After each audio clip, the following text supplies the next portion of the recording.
من أفضل الحاجات في العالم الآن في علم التربية الرياضية للناس اللي بتعاني من خشونة في المفاصل، اللي هي بيسموها النيجاتيف موبيلايزيشن. النيجاتيف موبيلايزيشن أو الحركة السلبية، يعني المرجحات البسيطة. لو أنا عاوز أبدأ أخلي عندي مفصل الركبة، مفصل الكتف، مفصل أي حاجة عندي تعبان، لازم أبدأ الأسبوع الأولاني كله حاجة اسمها نيجاتيف موبيلايزيشن أو الحركة السلبية. يعني أخلع دراعي خالص ومرجحه، أقعد أمرجحه كده كأنه طفل بيلعب، أمرجح رجليا كأني ببلبط في المية، امرجح الركبتين كده كأن عمال بشوط كرة في الهواء.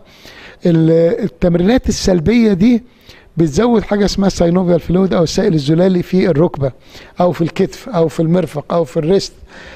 قلة الحركة هي اللي بتخلي دايما الستيفنس يحصل في اي جوينت من المفاصل او مفصل من المفاصل بتاعتنا. عشان كده بنقول الحركات السلبية، المرجحات، هي البداية الحقيقية للتخلص من خشونة اي نوع من انواع المفاصل.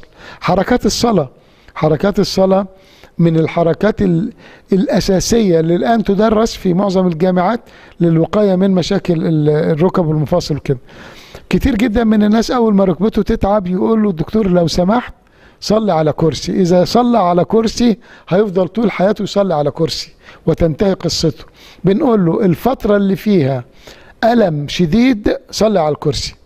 لما يختفي، مجرد ما يختفي الألم، يجب حتى لو ابتديت اتني مفصلي وحاسس فيه بشويه الم، حط مخده تحت ركبك وانت بتصلي. التمرينات اللي بنتني فيها المفصل تاني كامل ونثبته وقت معين زي وقت القعود في الصلاه، الوقت ده رغم ان انا ممكن احس بألم شويه في ركبي ومفاصلي وظهري وكده، ولكن الوقت ده وقت احنا بنحبس الدم عن المفصل، واول ما نيجي نقوم نتحرك بيندفع الدم بشده فيبدا يغسل في المفصل ويبدا يوصل له كميه دم كبيره ويبدا يخلي السائل الزلالي يبدا يتحرك.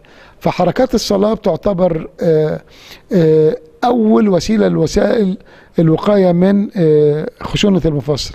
عشان كده بنقول للناس اوعى تصلي على كرسي بقدر المستطاع، وباسرع وقت ارجع للصلاه بالشكل العادي. حط مخده تحت ركبك، طبق سجادة مرتين 3 4 حطها تحت ركبك وانت بتتمرن.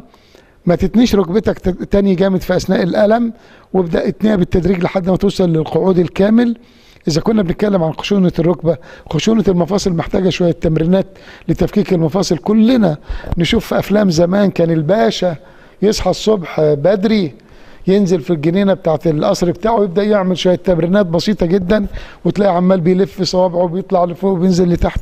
الحركات البسيطه دي هي اللي بتقينا من خشونه المفاصل.